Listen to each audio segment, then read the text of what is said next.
ലോകത്ത് ഇതുപോലത്തെ ഒരു വ്യക്തി അപൂർവങ്ങളിൽ അപൂർവമാകും. കാരണം ഇങ്ങനത്തെ ഒരു പ്രതിപക്ഷ നേതാവിനെ ഇന്ന് വരെ ഒരു രാജ്യത്തും കണ്ടിട്ടുണ്ടാവില്ല. അത് ഇന്ത്യയിൽ മാത്രമായിരിക്കും ഇങ്ങനത്തെ ഒരു പ്രതിപക്ഷ നേതാവ്, അതായത് രാഹുൽ ഗാന്ധിയെ പോലത്തെ ഒരു പ്രതിപക്ഷ നേതാവിനെ നമ്മൾ കണ്ടിട്ടുണ്ടാവുന്നത്. ഈ ജോലിയൊക്കെ ചെയ്തു കഴിഞ്ഞ് ഒന്ന് ടയേർഡായി നിൽക്കുന്ന സമയം, അല്ലെങ്കിൽ ഒന്ന് ക്ഷീണിച്ച് നിൽക്കുന്ന ഒരു സമയത്ത് രാഹുൽ ഗാന്ധിയുടെ ചില വീഡിയോസും അല്ലെങ്കിൽ രാഹുൽ ഗാന്ധിയുടെ ചില സംഭാഷണമൊക്കെ കണ്ടു കഴിഞ്ഞാൽ നല്ല കോമഡിയാണ്. നമ്മൾ ഈ വെറുതെ 150 രൂപയൊക്കെ കൊടുത്ത് സിനിമ പോയി കാണേണ്ട കാര്യമില്ല. കാരണം നമുക്കറിയാം ഇന്നത്തെ കാലത്ത് മലയാള സിനിമ അതിനകത്ത് ഒരു കാര്യമില്ല, വെറുതെ പൈസ കൊണ്ട് കളയുന്നു എന്നല്ലാതെ പൈസ നഷ്ടമാണ്. പക്ഷേ ഈ പ്രതിപക്ഷ നേതാവ് രാഹുൽ ഗാന്ധിയുടെ ചില വീഡിയോകൾ കണ്ടു കഴിഞ്ഞാൽ നല്ല ഉന്മേഷം കിട്ടും. കാരണം മൊത്തത്തിൽ കോമഡിയാണ്. ഫ്രീ ആയിട്ട് തന്നെ നമുക്ക് യൂട്യൂബിൽ കൂടെയൊക്കെ വീഡിയോസ് കാണുകയും ചെയ്യാം. നല്ലൊരു ഉന്മേഷവും കിട്ടും, നല്ലൊരു ഉത്സാഹവും കിട്ടും. കാരണം പ്രതിപക്ഷ നേതാവിനെ രാഹുൽ ഗാന്ധിയെ പോലെയുള്ള ഒരു ആക്ടർ ഈ ഹിന്ദി സിനിമയിലോ മലയാള സിനിമയിലോ ഒരിടത്തും ഇല്ല എന്നുള്ളതാണ് ഏറ്റവും പ്രധാനം. നിലവിൽ ഒരു IPS ഉദ്യോഗസ്ഥനെ മുന്നിൽ ചെന്നിരുന്ന് ഒരു ഷോ കാണിച്ചു.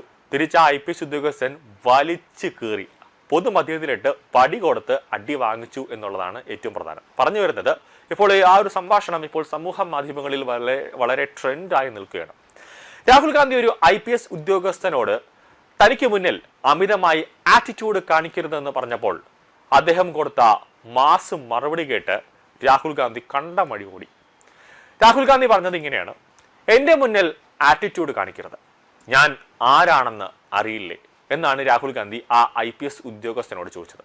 ഉടനെ IPS ഉദ്യോഗസ്ഥന് ഇന്നലെ ഉശിരൻ മറുപടി: താങ്കൾ ആരാണെന്ന് എല്ലാവർക്കും അറിയാം. നെഹ്റുവിൻ്റെ പ്രപുത്രൻ, ഇന്ദിരാഗാന്ധിയുടെ കൊച്ചുമകൻ, രാജീവ് ഗാന്ധിയുടെ മകൻ.